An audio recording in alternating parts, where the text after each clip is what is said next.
Well, welcome to another amazing episode of the Beerful Hat Podcast. I am your host, Victor, like always, with me. I'm Walker. Here we are with another amazing episode, as Victor said. Okay, so first... yes. Oh, sorry, Walker. Oh, no. Okay, go ahead. I just want to get this out of the way. So this weekend, yes, we are busy.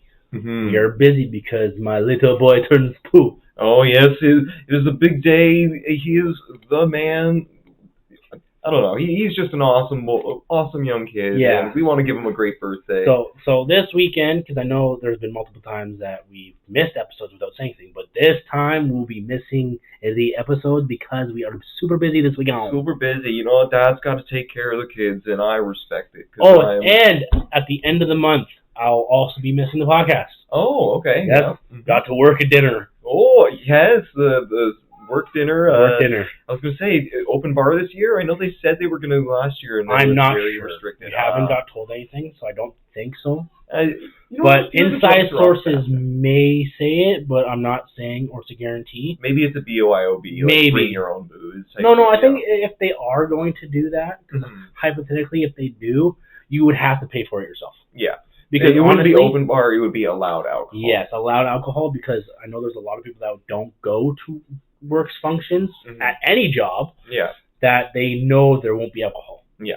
Because a lot of people are like that. And I was going to say, your company is generally very good for actually doing family events. They're very family oriented, and there's things in the past that happened, but like they want to do family oriented things now, which is very awesome. Yeah, it's good even for the Christmas party. It's like, no alcohol, but it's more friendly to bring your kids. Yeah, they feel like a community. They right? want to make you feel like you're part of something, even though like there's always some bullshit through work. Yeah, but like they just want to say, hey, we're going to do this. We're not going to do it like the way you used to. We're going to introduce everybody's family. We're going to come together for one big thing, which is awesome. Yeah, I love that. You don't get hardly any workplaces out there that genuinely treat the workers like you are a part of the family. Like you are here because you are family to us. We want you to have a good party, right? Like throughout like the time I've been there,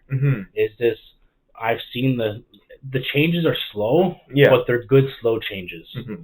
Like they're doing so much for the family stuff. It's like everybody has basically kids there. Oh yeah, and they want to introduce kids to what we do. So there's essentially generational.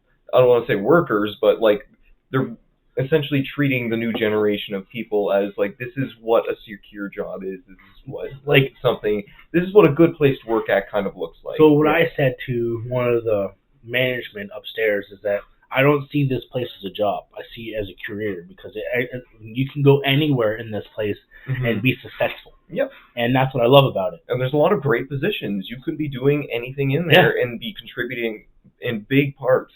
And you can, because I know we've probably talked about it on the podcast in earlier episodes, if anybody pays the fuck attention. Yeah. But like outside of work, and you see what you do outside of work. Oh yeah. You have so much pride. It's like, oh, I helped do that. I do it all the time on the road. I'm like, I do a tutorial all the time. Like, oh, come on, Dad. I helped build that. Okay. It's like going to like old house. Like, yeah, I worked on that house. It's like such a dad move, right? But it's a worked in sense of pride, where it's like you know that thing is functioning because your hand was involved in making it. There's a satisfaction that cannot be tickled any other way. Yes. And also that weekend is also my birthday weekend. Oh my God, everything's stacked up. I know. Okay, I'll have to get you a present. No. You'll get the biggest of hugs. Ooh, I love hugs, especially for my homie. Hell yeah.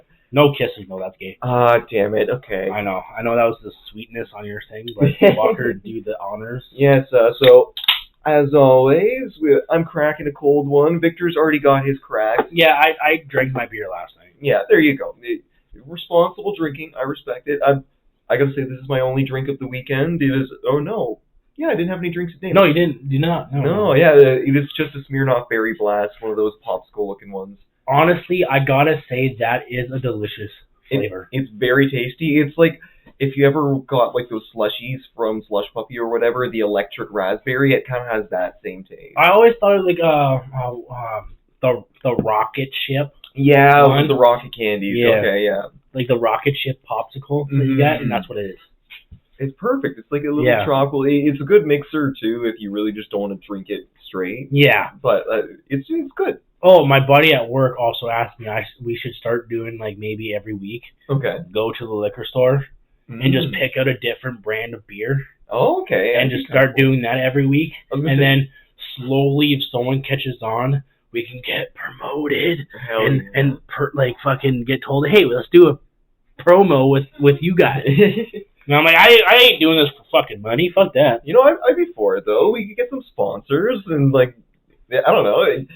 As long as it's a good sponsor, if it's one we actually genuinely like, I think I'd accept that. Like, it's gotta have to be a craft beer. It has to. Oh, I don't. You've probably been to the beer store. I've been to the beer store. Oh yeah. There's a whole wall of the different craft beers, even if it's just like foreign or domestic stuff. Like we can still try those. The liquor store has a lot more selection though. Really? But also Foodland and other grocery stores now in Canada have beer. Woohoo! That's a great. I did notice that. I did notice No Frills has beer now. Yep, they have. It's the section right near the ice cream by the cashier. It's like at the very ass end.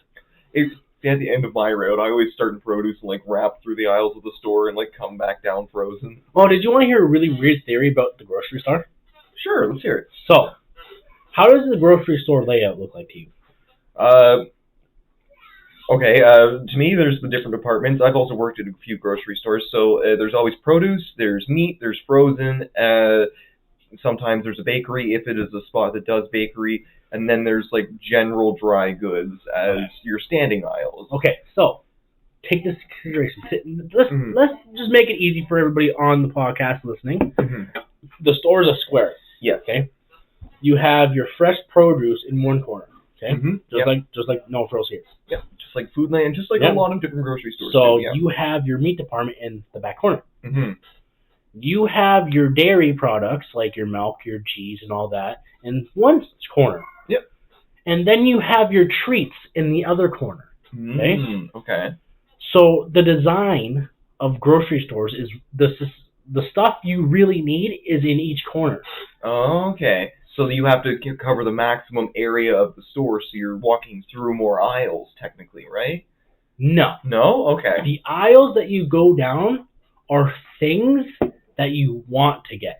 Okay. So per se, you want to, hey, I want to get a thing of cookies. Okay. You go down an aisle. Yeah. You do not go to the corners. Yeah, you don't go around the edges. Because you already had your fruits, your vegetables, your meat, your cheese, your milk, and all that. Yeah. And then at the very end, you have your desserts. So what is the main thing for course meals? You have all your 4 things in each corner.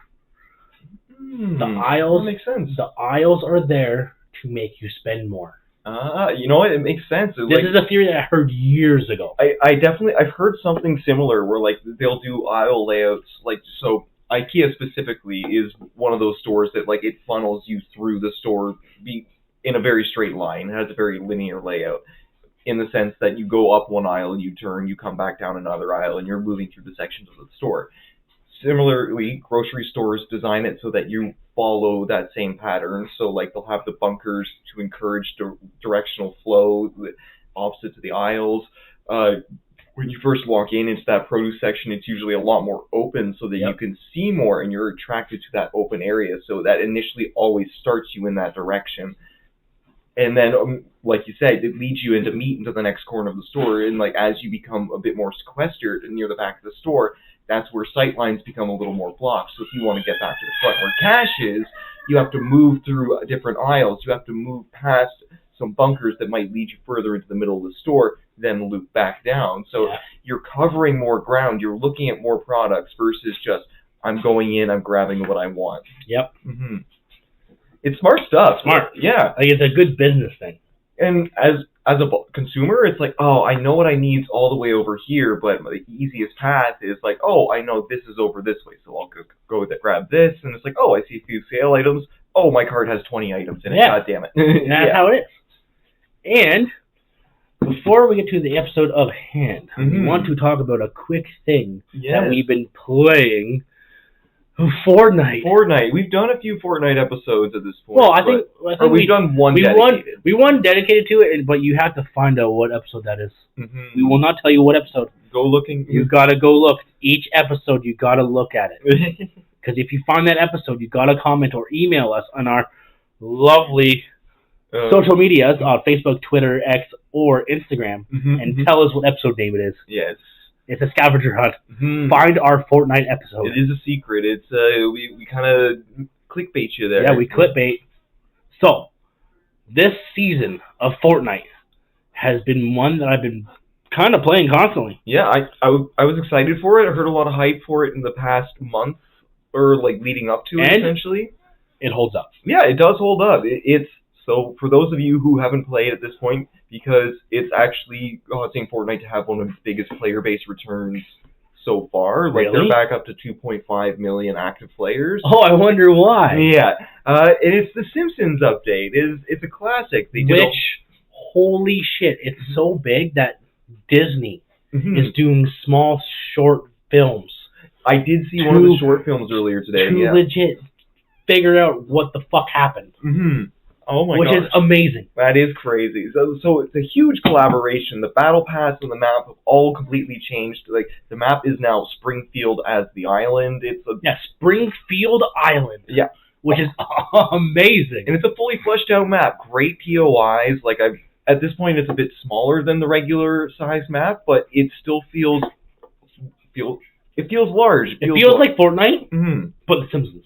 And at the same time, like the art style for the map has kind of changed to that cel-shaded thing they do for the anime characters. Oh my god. It looks great still. Everything looks great. You can still see players and not have trouble with that. So you know what this means? What? Since this is the biggest thing out of Fortnite to bring out the Simpsons, I'm calling out you fucking creators out there of the greatest GTA fucking game ever made, The Simpsons Hit and Run. If you don't fucking remaster that game, which everybody wants. Everybody wants it. Everybody wants that game back. It actually had a pretty good story to it. Once you get past the jank, it was a fun game. That was GTA for kids. Yes. You legit steal cars. You can do jumps. There's driving challenges. You can steal shit. There's the hidden hornets you gotta kill. My God. There's the whole storyline with Bart and Mr. Burns. There's so much stuff that happened in that game that I can't remember. It's just an absolutely fun game. And it's got that cartoonish feel where it's not serious. This is the thing. It has Hit and Run, then the Simpsons movie video game, and then this. Yeah. No wonder why the players are coming back to Fortnite, because it's The Simpsons.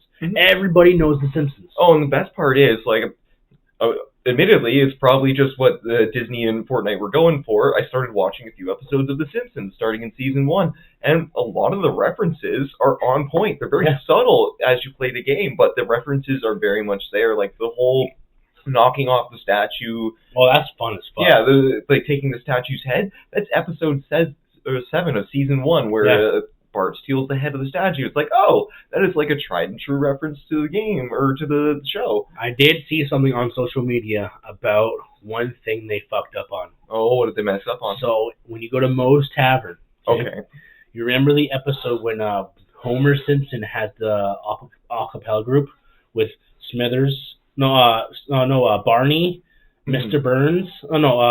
Smithers. No. Who the fuck is Principal? The principal. Oh, Skinner. Principal Skinner? Yeah. And the Quickie Mart guy. Okay, yep. There's a picture of all 4 of them in the bar in Fortnite. Oh, I did not know that. But at the very end is not the guy from Quickie Mart. Oh. It's not him. Everybody's mad.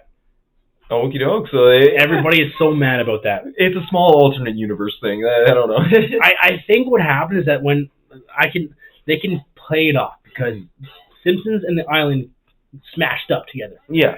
So the Island was trying to form into Springfield. So the Island was trying to do its best to try to replicate everything else. So that's what my theory is. So it's taking on different shapes. It can't get everything perfect. Obviously, it's not even the perfect Springfield layout. Obviously, right? Like, where's the fuck's the school? Yeah. Exactly. The school would have been so fun to go to.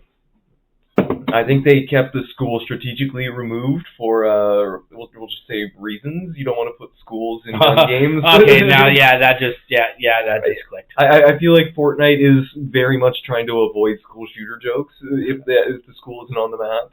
Yeah, I could see that. Yeah, okay. Yeah, it's okay. It still would have been fun to go to the school.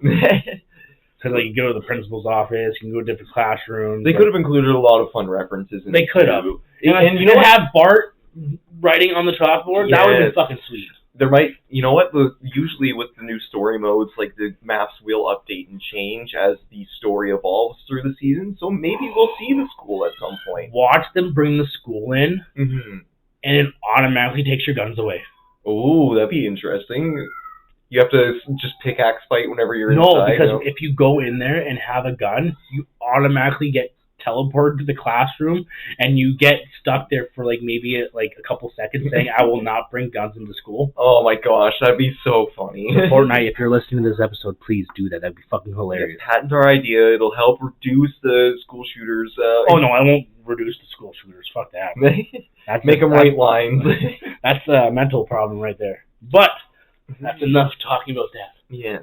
So, today's episode, we are doing another What If episode, because we were going to do a certain episode today about a certain country, but no, we're going to hold that off because one of our main people that like to be on the Cole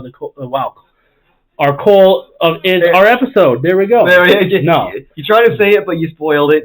Cole wants to join us for that episode. Yeah. We want him there, too. And it's kind of relevant to what's going on in the world politically, so we also want to make sure we have a bit of our facts right. Yes, and we want to make sure we have all our facts right, even though there's some episodes that, I forgot to tell you.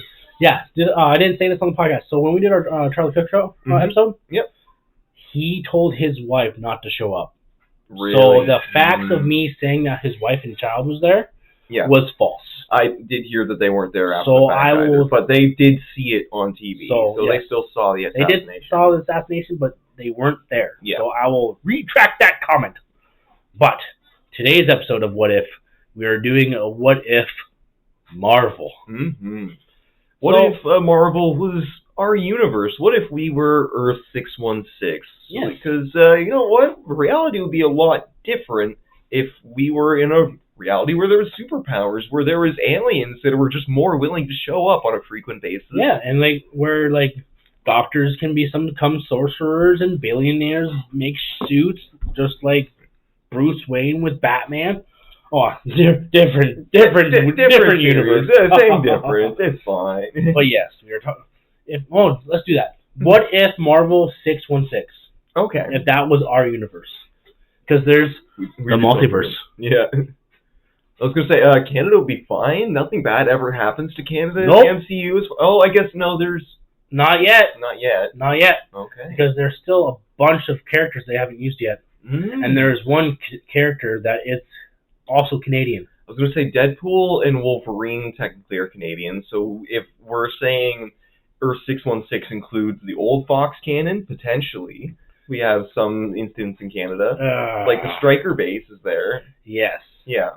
But 616 isn't part of Deadpool and Wolverine, though. True, yes. Deadpool... Oh, because in the Deadpool Wolverine movie, they basically called it out. He's part of 812 or something like that? Yeah. And then Fantastic Four, the new movie, is 818. No, 838. 838, okay. Yes. Yes, we are going to be showing our nerds out to this episode. More me though. Yeah, we got to keep it in lock online. But yes, we are doing 616 today. What if Marvel? Yeah. So, because I'm not going to leave out What If Avengers. I'm not going to leave out What If X-Men. I'm not going to leave out What If anything for Marvel base anything. Because one day we might go more specific. Yes, because it'd be fucking fun. So. The world would be different, but before that, I am going to talk about a little history of Marvel. Yes, it's a very old company. It's been around for a long time now. Yes, so Marvel Comics was founded by Martin Goodman in 1939. Damn. So roughly around the same time DC was. But DC was Action Comics. So end of the dirty 30s, coming into... Actually, in World War One. That's during World War One. Yeah. Okay. No. Oh, that's World War Two. Yeah. No, not during World War Two yet. Okay. It hasn't really took off. Mm-hmm. But it's in the same era. Same era. So, that's actually a good... Oh, got some history for you. This is from my knowledge, too. So, October 1939, Goodman produced the first comic, Marvel Comics issue number 1, which included the original Human Torch and an anti-hero. And thing is, throughout that time, the biggest comic book person in Marvel during that time was Captain America. Yeah, it makes sense. It was essentially our Red Patriot. It was our version of propaganda for the Northwest continent. Yeah. So let's not take consideration Marvel Comics, Action Comics, aka DC, were going head to head with each other during this time. Because they also had the 3 amazing heroes that came out that Marvel and DC actually been copying off of. Wonder Woman, Batman, and also Superman. There have been also multiple issues of each hero in Marvel and DC kidnapping Hitler and putting him in front of justice. Yeah, it was one of the big themes at the time, right? Because it was a part in the world where everyone was saying this person's a bad guy, this person's a good guy. So it makes the idea of superheroes fighting for justice seem all the more real and less close to fantasy, right? And the thing is with comic books, this comes from my knowledge that I learned years ago, is that comic books were a big thing overseas for soldiers to keep like a clear head of what wasn't going on and just keep them sane. Yeah, it was a good morale. It was a getaway. Booster. It was a getaway for them, so they can pick up a Superman comic. Oh, this guy's awesome. I really I'm dreaming of home, but I'm gonna pick up this comic book. Also for Captain America too. Well, in that day and age too, the process of ink printing was sure more expensive, but to make comic books, you were using thin ass fucking cheap paper. You could mass produce them, get them out to the people, and they would serve essentially as propaganda and morale boosters to your soldiers, to your potential future soldiers. You'd let them know what they're fighting for. So, after World War II, profits of heroes started to decline. Because there's no war. No war anymore. Nothing's going on. There's nothing going on. Because comic books are a really good way to tell stories about what's happening in day and age. So, that is the golden era between 1939 to 1950s of comic books for Marvel. So, the Silver Age is more Stan Lee, kind of now. Yeah, he's coming into the picture, writing in more heroes. I believe Iron Man was written in the Silver Age. Yes. So, Silver Age, I got a kind of iconic creations. The Fantastic Four, 1961.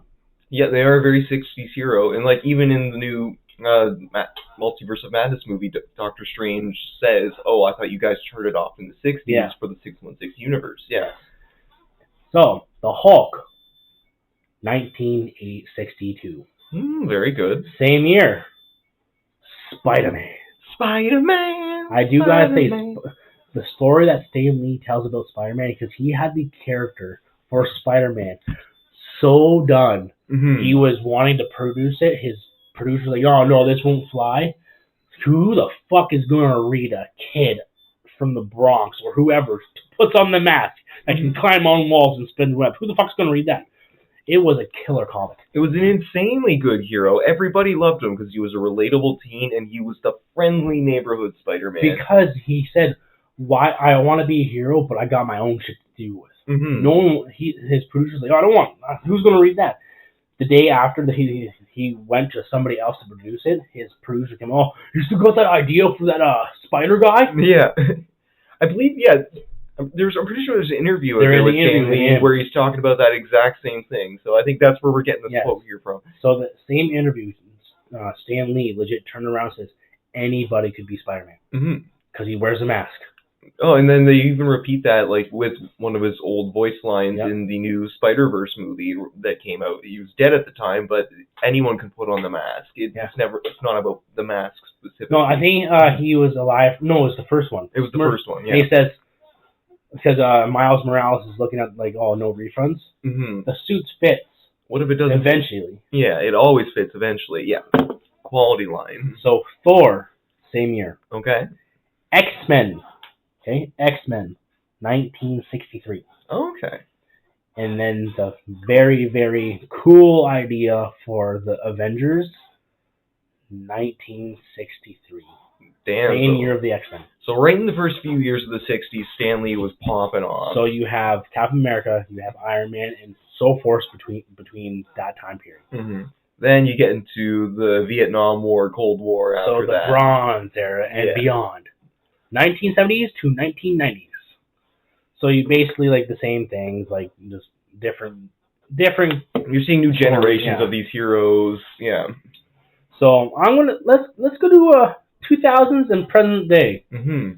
The things that we know of and the things that we're going to be talking about. So the lovely time of 2008. Mm-hmm. Two fantastic movies came out, which I just recently watched yesterday. Good choice. Always great movies to watch. The first Iron Man mm-hmm. and the first Avenger, Captain America? No, okay. The Hulk. And the Hulk. For the MCU starting. Yes. The ones that really kicked it off, because Ghost Rider is technically MCU, but he's not included anywhere in the 616 universe right now. He is? He is? Yep. Oh, can't say shit. He's mentioned it in the Darkhold, isn't he? Or Wanda mentioned it in the Darkhold? He is in S.H.I.E.L.D. Oh, It is not Johnny Blaze. Oh, interesting. You know the actor who plays Joel's brother, Tommy? Yes. He is the Ghost Rider in S.H.I.E.L.D.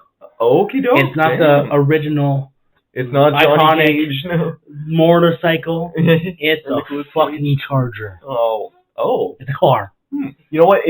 The Knight Rider ability, or Ghost Rider ability, is quite literally, it gives Hellfire to anything he rides. So I respect that. So, you have, well, honestly, I would like to say, hands down, and even fucking Stan Lee said this, the original actor Robbie, wow, fuck, I can't even fuck speak, I'm not even drinking. I forget his name, too. He played it well. What, Nicolas Cage? No. The original actor for Hulk. Is that who you're trying to say? Oh, no. No? Okay. Robert Downey Jr. Oh, Robert Downey Jr., the only way I can say it fast, is hands down the perfect Tony Stark. He's a perfect Iron Man. He nailed it. Like, he just has that, like, classic look with, like, the clean shin beard and goatee. Like, he cleans up very nicely. He's that right height where he looks like a bit of a playboy. The only reason why I say that is because Robert Downey Jr. had such a shitty life before Iron Man. Mm-hmm. He is one guy that was down on the gutters and got this job, and Stan Lee just turned around and was like, I could not picture somebody else playing this character besides you. Oh, and that's it. At that point, like, he had a decent career with acting. There's a lot of great movies that he's in. Oh, he's in a lot of good movies. It's just the fact that around that time period, he was wasting a lot of his money on hard drugs, alcohol, like the whole spiral down as actors. Yeah. Not all of them, but some of them. And like, he was losing jobs. He was essentially kind of fading out, and then he took the role as Iron Man after he essentially got clean. It was about a 6-month difference. Yeah. And he made that his bitch. Mm-hmm. And you know what? He played the role super well throughout the years, became a character that is like truly develops through every single movie and holds on to that character development. It's not like it's not something that fades. He becomes a better father throughout the movies. You see his priorities change and how he protects Peter throughout the later series. I love it because he actually puts some of his his personal stuff into Tony Stark. Oh yeah, well, you can see all of it. Like his Playboy years where he was a bit of a wild card. So like, you know how Tony Stark is constantly eating? Mm-hmm. That's Robert Downey Jr. eating on set. He just wants to snack, you know? He always has he's always eating. Mm-hmm. And the director's like, you know what, let's fucking just put this in. Just make it a part of the character. So every time you're using your brain that much, you need all the calories. So when you are seeing him eat, it's just because that's Robert Downey Jr. wanting to eat. That's hilarious. I know he did it a bunch on the set of Avengers. Like, you would almost always see him eating in the last scene. That's why they put it in. That's awesome. Because he's eating. That's why it just became a regular thing. Mm-hmm. And it's awesome. And then you have Captain America. Mm-hmm. And then you have Thor. Yes. And then you have the Avengers. Yes, the first Avengers released after that, and my God, it was a sensation. It was the first, I want to say one of the first times there was ever a huge collaboration where, like, oh, these movies are being brought together. Like, there's a timeline bigger than itself. Yes. Mm-hmm. And then after that, you have, like, Guardians of the Galaxy. You have, Black Panther. You have a whole bunch of other things between Avengers and Endgame. Yeah, you start seeing the development of the Endgame, I guess, trilogy? Not trilogy. Saga. Saga, there we go. The Infinity War saga. Yes. Yeah. And like you see a 10-year span. Mm-hmm. They had 10 years of planning on what was going to happen. And they developed it well, honestly. In everything up to Infinity and Endgame is pretty quality. Like, it feels very authentic, and like they put a lot of heart into what they were trying to do. You know, I watched Infinity Wars and Endgame in theaters. Oh yeah, I watched them both in theaters. I cried. Amazing movies to see in theaters. I fucking cried for the first time. It was impressive what they did. Infinity War. Mm-hmm. Me and Vicky stood in line for 2 hours. Really? We were one of the first ones to get there. Damn. Okay, I respect the initiative. That's a hard one to wait for, but it was the event of the year. Like it was, and I remember everybody walking out of that theater just like, "Holy shit, Thanos won! The bad guy won! What the fuck?" There's gonna be spoilers in this episode if you haven't fucking seen it. You're living under a rock. It's been 10 years. Get over it. But oh my fucking god, those movies were like mind-blowing. Oh, the stakes felt so real. The heroes were finally put up against like a threat that was so beyond themselves that like it took everything they had and more to even make the victory happen. The thing is that they had 10 years of planning. They had 10 years to dig their fucking fingers into your back with emotions and adrenaline and action. All this shit to make you like, ooh, like fucking gasp for air. Mm-hmm. And then this new saga, I don't know what the new saga is currently called. And then fucking Endgame. Mm-hmm. One of the hardest movies I've ever had to watch. Yeah, it's right from the very opening where you see Hawkeye with his family. It's like, oh, what's going on here? They do like a little recap of what happened in Infinity Wars. Yep. And if you haven't watched Endgame because you're living under a fucking rock, like I said, you are missing out. Because when me and Becky saw that in theaters, we were both fucking crying. Oh, because it immediately cuts to 5 years later. You see that they are living with the aftermath of their loss, and it is less about, okay, this is the movie where they're going to come back, they're going to do everything. The first act of the movie is you see how everybody's getting along and trying to survive their failure. The one thing is that I didn't notice until I watched the video is that each Avengers that stayed there was a symbol of the 5 things of grief. Oh, okay. Captain America was acceptance. Yeah, because he starts off, he's in the support group, he's helping others as well as himself. Okay. But, fun fact. Hello there, I am Victor from the Beer Floor Hat Podcast. Are you having troubles of picking out gifts that you want something to mean something? But I have a thing for you. I partner up with somebody at work, and his website and Instagram page is called It's Right Here. He does vinyl design, wood jewelry, which is pretty cool, and keepsakes. Keepsakes like Christmas stuff, stocking stuffers, birthday things, whatever you think. He's done a few things for me, and they are amazing. You guys need to go check him out. I'll send the description below. But let him know that the Beer Floor Hat Podcast sent you there. So in other words, let him know to stay frosty. In Infinity Wars, when fucking Thanos punches the fuck out of Captain America with that one fucking slam. Yeah. If you notice, when Thanos brings times back, Captain America was fucking confused. Because Thanos killed him. Oh, yeah, that was when you see him go boom, because he ragdolled and hit the ground. Yes, he did. Damn. That's why he was like confused, looking around, because he just got brought back. Damn. Okay. And he got brought back from the time zone. You know, it makes sense because it was that short period where it happened. Yeah. Damn. There's a lot to scrub through in those movies. I still absolutely. They could have done a bunch of different stuff to potentially make the victory happen. I know. We'll get to that. I know. I don't think this is just be an episode of just us talking about fucking Marvel. Next episode is gonna be fucking What If. But thing is, for 10 years they had the ending of what they were going to do. Okay. on a board. That they knew that was the end game. Big quote. You know what they were doing? Taking names off the board, switching with names. Oh. Every time they had an idea, they would switch. Okay. The end was constantly changing. Mm-hmm. But they knew what they were looking for. They knew what they were trying to get to. When it comes to the end, where our boy Tony Stark has the gauntlet with his suit and snaps. Yep. That killed me. Because you knew everybody knows at that point that Tony can't take a snap. He can barely hold one stone without being hurt because he's a regular human. Yeah. Not true. No? Okay. No. There's multiple theories on that. Okay. And I'm going to get into that. So. I guess, because he's... the whole Victor Von Doom stuff. Oh, I haven't even thought of that. Nope. Yeah. I might have to change this episode to just us talking about it Marvel. Yeah. This is just going to be called Marvel Theories now after I just fucking edited all these pictures and shit.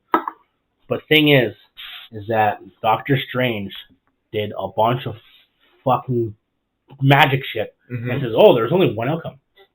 He said there's only one outcome where we win, and that seems unlikely to me in the sense not knowing Multiverse of Madness. Yeah. Okay, we gotta trust the fucking wizard. Yes. But when we introduce to Multiverse of Madness, we see a scene where Doctor Strange is kneeling beside Thanos with a fucking sword through his chest. Okay. Without Tony Stark. So he tried to fight him himself, and no, never happened. Doctor Strange lied on 616.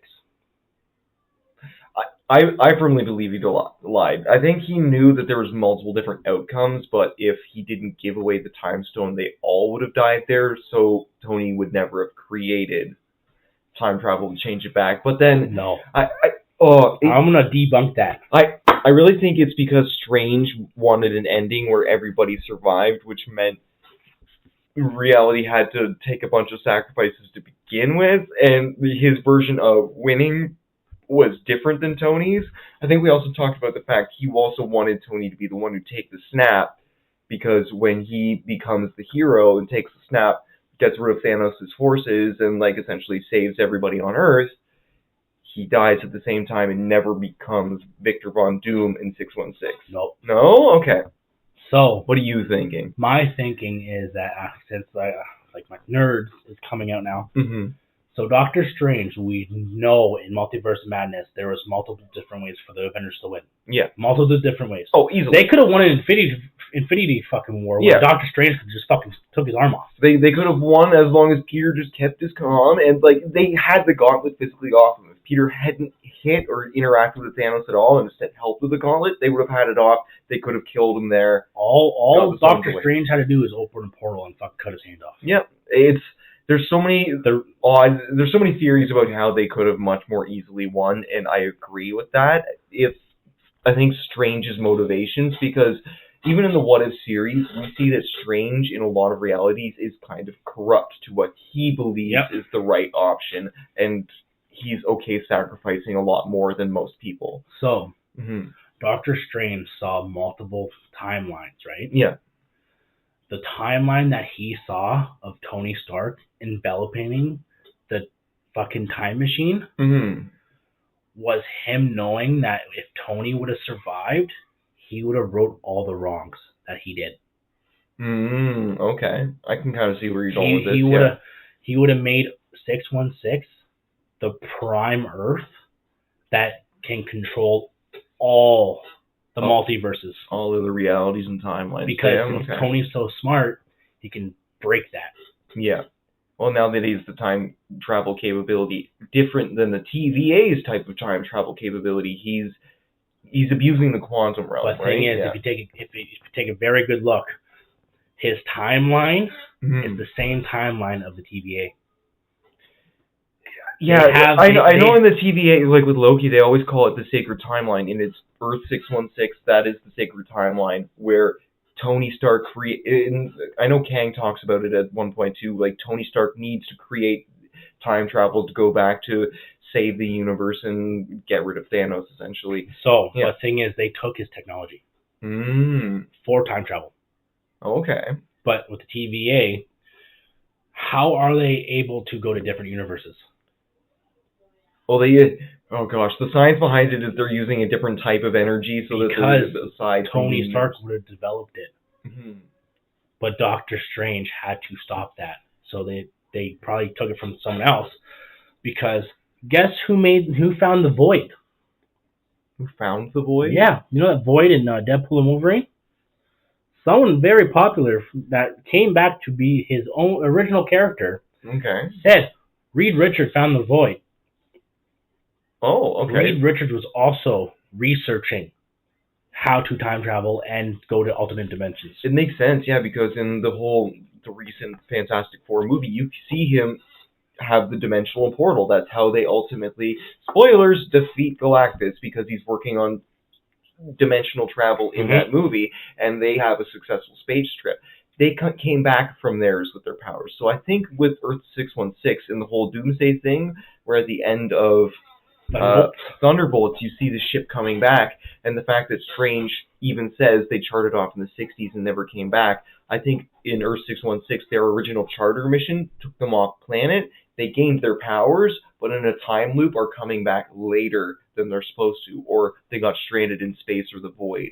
Kind of what this theory is. No, okay. Because if you pay attention, they come back at the exact same time they left. Yeah, they did that in the Fantastic Four movie. But so you're saying that they did some time, space foolery in 616. Like maybe they didn't actually their time or their FTL drive wasn't working properly, and they ended up getting stuck in like a black hole horizon, and time traversed much longer for them, so that when they finally made their charter back to Earth, they're coming back in the time of Thunderbolts, even though they left in the 60s. Because there's a theory that it's Doctor Doom in the ship. It's very curious.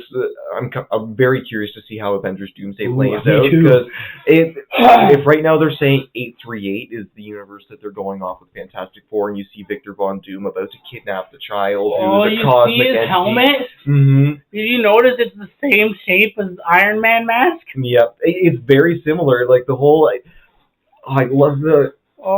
We've talked about the Black Sabbath song Iron Man, right? Yes, we have. And how the third verse is very much the hero becoming the villain of non-potential, Iron becoming Doom or something sort of like that.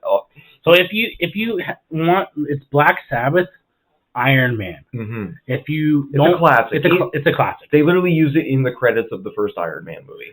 Listen to it and you will understand, because everybody's saying like the whole song is just how Marvel's laying everything out. Mm-hmm. It's the story of Iron Man. So, beginning, he was just a man that basically got kidnapped. Mm-hmm. He made a suit. He's Iron Man. Mm-hmm. I think what's going to happen is when they end this DC MCU, they're taking it off that last verse. Mm-hmm. He's going to come back with a vengeance. Yep, I don't doubt it. Doomsday is coming back with a vengeance. Which, again, I'm still so surprised there have been no set leaks for Doomsday. Like, they've kept that under wraps as hell. They have to.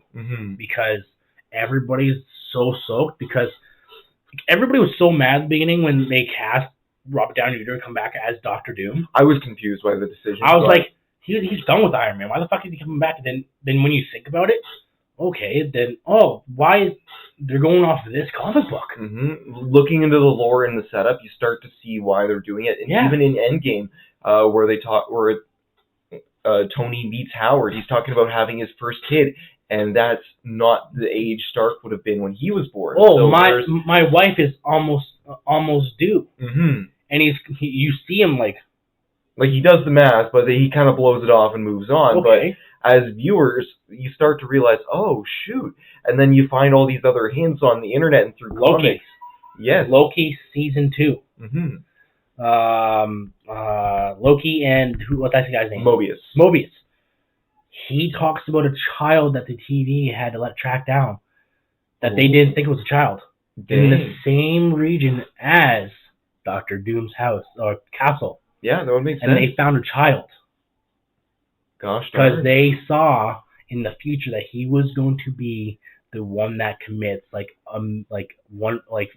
million deaths or 5,000 deaths or something. Yeah, he's like the Omega type thing. Because Doctor Doom in the comics is one of the big threats. He's like an Ultron, Thanos type level threat. But then when you think about it, with all the new shit they've been adding to Doctor Doom, just like how, if you listen to the podcast, Wastelanders for Marvel, which is actually pretty fucking sweet, he has sorcery on his side. Because Doctor Doom he was made by science. He was also supposed to be, I don't know how this is changing the Fantastic Four timeline for this universe, but he originally goes up in the other Fantastic Four movies and becomes fused with the alien metal, essentially adamantium, and becomes living metal. Which is not a true thing. Yeah. So his origin story has changed a little bit over the years, but ultimately he's a super genius that goes through a body-altering experiment. Now that they've introduced adamantium into the 616, I have a feeling there's going to be some sort of thing where this version's Doom or another reality's Tony Stark, which is actually Victor Von Doom, comes into 616 knowing it's the real timeline and wants to take it over and become its essential Primarch. So mines the uranium, or mines the adamantium, does the fusion experiment to become who he is. I don't know. This movie's going to be big. I don't think they're going to fuse together. No? Okay. What I think is that, my theory is that I saw this theory, and it's very possible. Okay. So when in Endgame, they're taking time stones and soul stones and all that stupid bullshit. Yeah. The original person from the sorcery place. Yes, the Sorcerer Supreme. Yeah. Okay. She was saying, if you take this here, you'll make a different timeline. Does the whole branching thing, yeah. It turns black. It's like the whole Deadpool universe where the anchor beings, when they die, they'll turn black and fade out. Yes. Yeah, realities will collapse. But this reality was black because they took something out of it. But then the Hulk's like, what happens when we come back at the same time and return the stone? So what I'm thinking is that there was an alternate universe when they did that.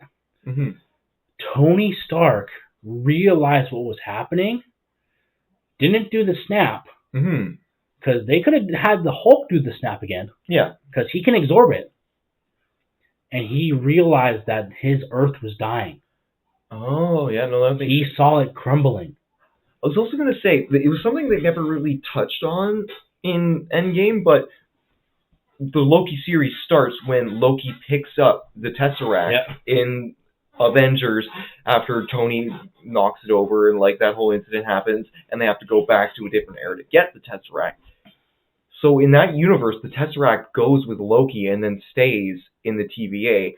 So in the continuation of the rest of that timeline, the Tesseract never comes back. Nope. So it affects some of what happens after the fact. So they unwillingly did change the timeline, and they could never return that back. Yeah, and in the same sense, they also made Loki the god of time. Yes. Yeah. And Doctor Doom is not collecting stones. No, he doesn't need the stones at this point. He's not collecting stones. He's collecting people. He needs cosmic power to get to where Loki is. That's why he went after the Fantastic Four's son. Because if Galactus knew that the sun was enough power, or he was a good enough vessel to take on his hunger, this kid's got to have infinite fucking power, similar to an Infinity Stone. I think maybe why this kid would have been born, or why he came into existence with infinite power, is after the Infinity Stones were destroyed, that power went back into the universe, and it's something it had to manifest somewhere. Because they did say that when they snapped, multiple things happened. So in other words, 616 has mutants now. That makes sense, yeah. Because destroying the stones would have set power and essentially put entropic energy throughout the universe. People would radiation. Get cosmically altered, similar to the Fantastic Four. Okay, damn. New theory. This is what's happening. I believe. Yeah, I have to change this episode because we're just talking about Marvel. Marvel theories. It is. It's our Marvel what if. It's basically fucking what if Marvel. Yeah, it's the same episode. But there's so much stuff that is still hidden from us that we're trying to still piece together, which is fucking hilarious. And you know what? I was worried with some of the Marvel series that were coming out, and the way some of the movies were flopping, that we weren't gonna see a good another Marvel era. But I am genuinely hyped for Doomsday. I am hyped to see the Thunderbolts evolve and hopefully become better. Oh man, I still gotta watch that movie. I might watch it tonight. It's good. I think we talked about it before. Yeah. I don't like the ending where it's essentially the girl who is the main villain essentially just turns around and says, "Hey, look, these guys that were trying to stop me are the new Avengers now," and everybody's just like, "Okay, yeah, we're okay with this." And what was it? It was Loki was a good series. Mm-hmm. They need to do another fucking Moon Knight series. That was fucking amazing. I haven't watched Moon Knight yet, but I've heard nothing but good things. It's amazing. I've heard nothing but good things. So one of the fucking podcast episodes pictures is Moon Knight saying random shit. Oh, okay. Because the episode is called Random Shit. I love it. He's a very Deadpool-esque character, right? He is. What I heard, so it's kind of a comedy series. It's a comedy series, but with serious, because there's three different personalities you see. It's fucking good. So it's kind of like the Venom thing, where he's fighting between his three personalities. Yeah. Okay. So, WandaVision was okay. I liked WandaVision. It was good. I liked it, but I think they could have just did a little bit better. I think it was good setup for where they kind of wanted to go. It was very feminist focused. I will say that. You could Which I don't care because it was really good because it was focused on Wanda trying to deal with the grief of losing Vision. Mm-hmm. And it was great messages behind the fact. There was sure that little underlying stuff, but ultimately it was very well done. I think if they had done it as a movie, it would not have the same weight it did as a series. It made sense when you watch Multiverse of Madness. Mm-hmm. So I'm just looking up here Disney with Marvel's here. Oh, okay, yeah. So I can get the timeline right. So Falcon and the Winter Soldier.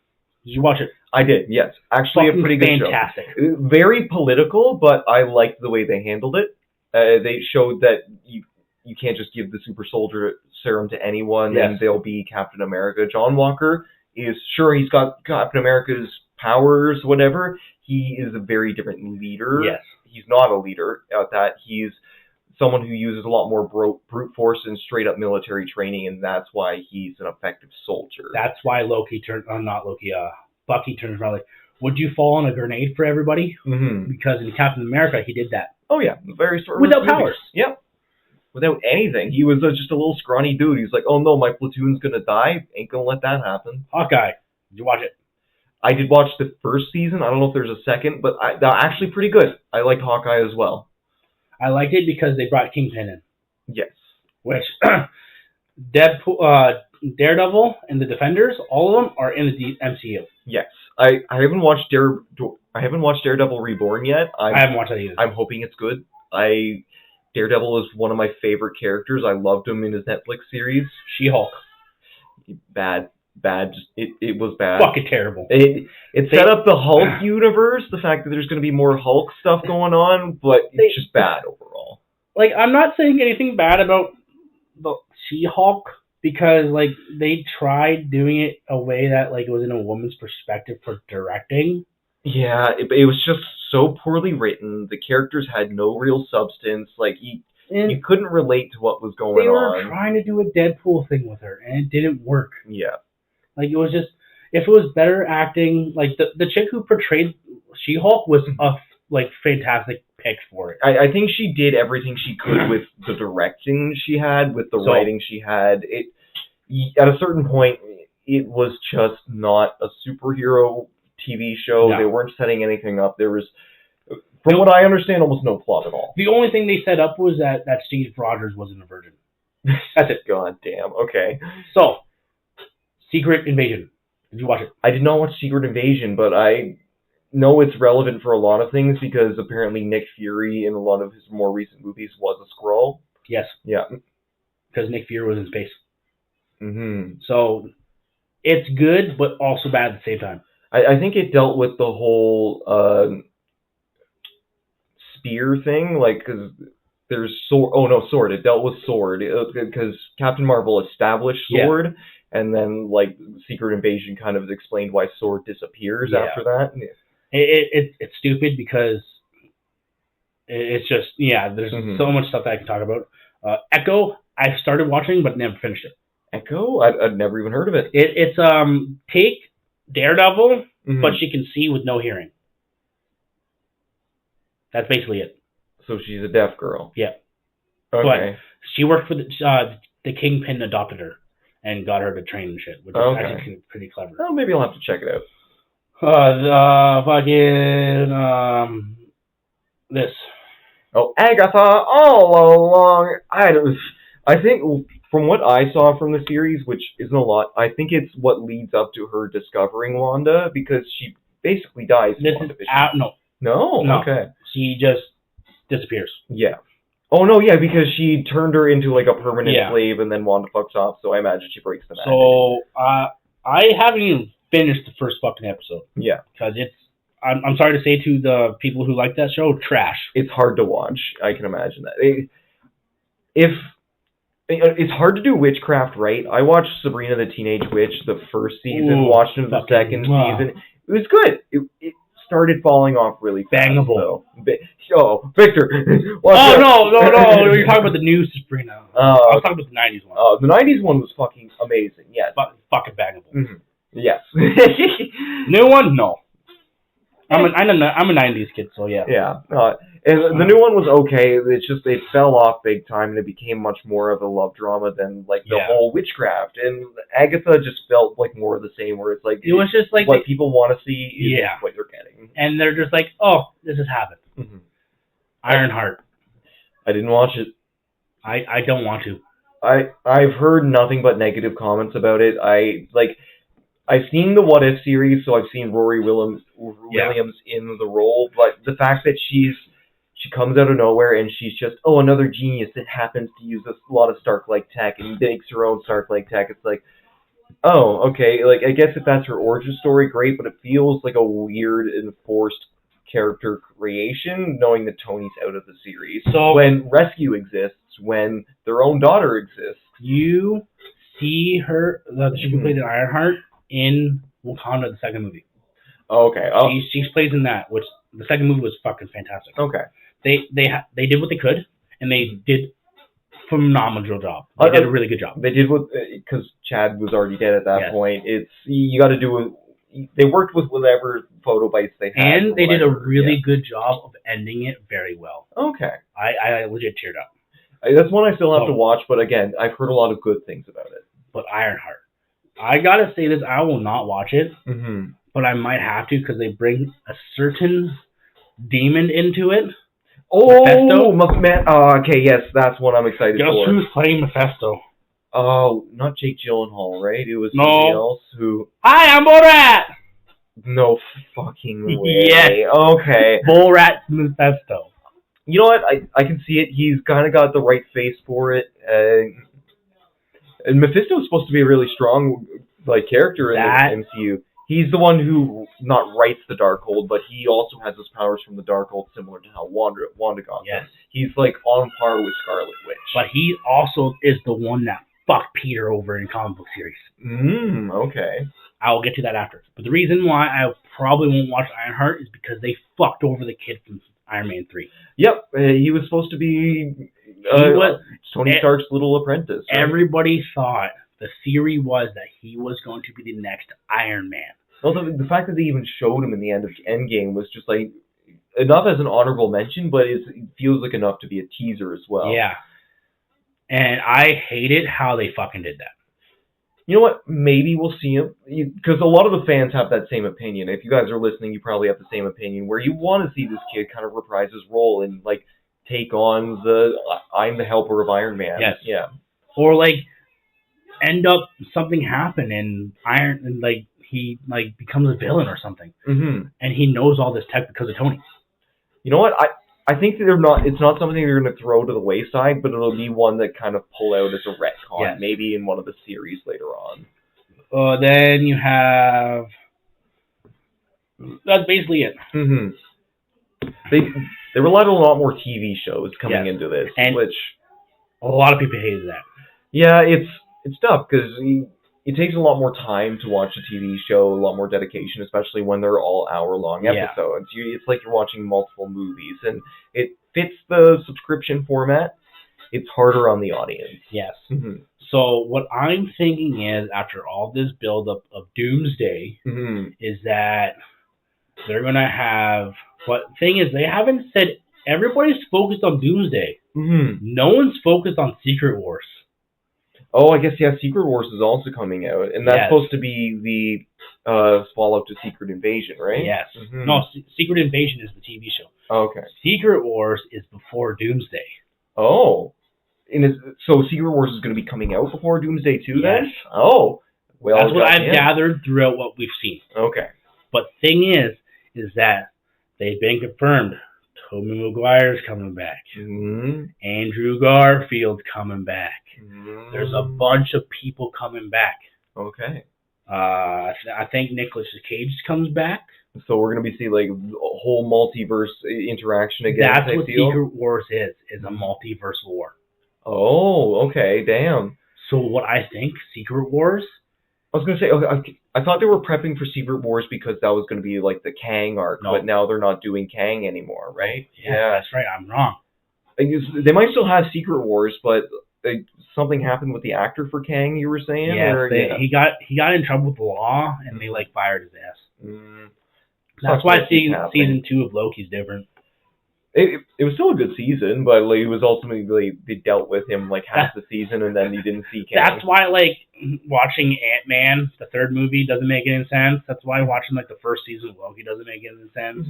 Again, like, anything that leads up to Kang just make no sense. Yeah, it's going to be kind of a retcon where it's like, oh, we won't see him for a while, and then if they want to kind of dive back into it, they'll pull him back. What I think what will happen is that at Doomsday, at the very end of the movie, if it is my theory, is that Doctor Doom will go see Kang and like, you're gonna help me. If not, I'm gonna do some shit. Yeah. You know what? I think we've talked a lot about Marvel today. We've talked about a lot of very credible theories. We didn't even do our theory on our Earth being 616. You know what? We can save that for another time. we're gonna save what if 616 universe. There we go. But yes, today was a what if Marvel. More theories of anything. Lots of fun stuff coming. And as we said earlier in the episode, let us know what you think's coming. Yes. Please, Instagram, Facebook, Twitter, X.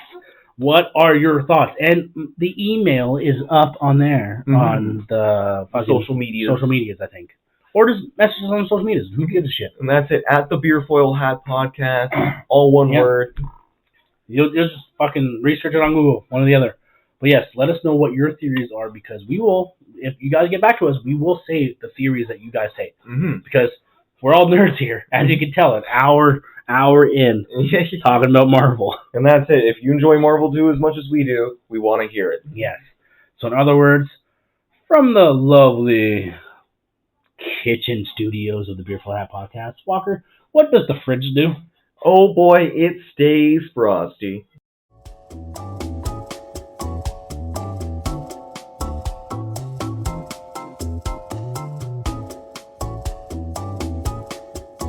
Staring down, the cat's the biggest pussy in town.